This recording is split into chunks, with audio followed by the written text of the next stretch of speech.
Hello বন্ধুরা, সবাই কেমন আছো? আশা করি সকলেই ভালো। তো আজকের এই ভিডিওতে আমরা জানতে চলেছি চিকু বান্টি কার্টুনের অন্যতম ফেমাস একটি ক্যারেক্টার চিকুর বাবার কিভাবে মৃত্যু হয়েছিল সেই ঘটনাটা। চিকুর বাবার মৃত্যুর সেই মর্মান্তিক ঘটনাটা তোমাদের সবার সাথে তুলে ধরবো।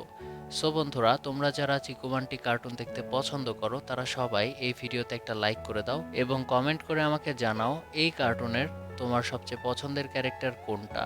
আমি অবশ্যই জানতে চাই আমার সাবস্ক্রাইবার্সদের মধ্যে কতজন এই কার্টুনটা দেখতে পছন্দ করে। সো বন্ধুরা, let's start our new video.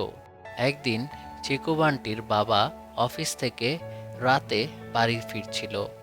সেই সময় হঠাৎ করে প্রচণ্ড বৃষ্টি এবং ঝড় শুরু হয়।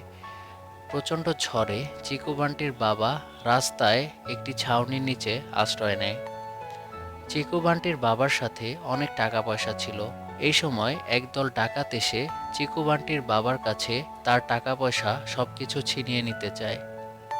কিন্তু চিকু বান্টির বাবা সেই টাকা পয়সা ডাকাতদেরকে দিতে অস্বীকার করলে ডাকাতেরা চিকু বান্টির বাবাকে প্রচণ্ড মারধর করে এবং প্রচণ্ড মারধর করে তারা রাস্তার সাইডে ফেলে রেখে চলে যায়।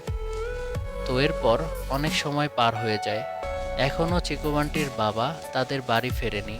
এখনও বাড়ি না ফেরায় চিকু বান্টি অনেক টেনশন করে এবং তারা বাবাকে খোঁজার জন্য বাইরে বের হয়।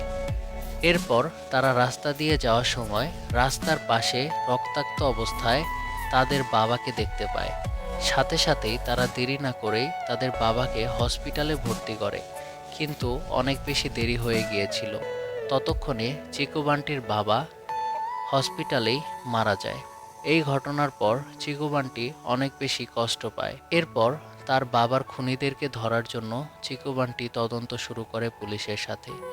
এরপর তার বাবার খুনিদেরকে চিকু বান্টি ধরতে সক্ষম হয়।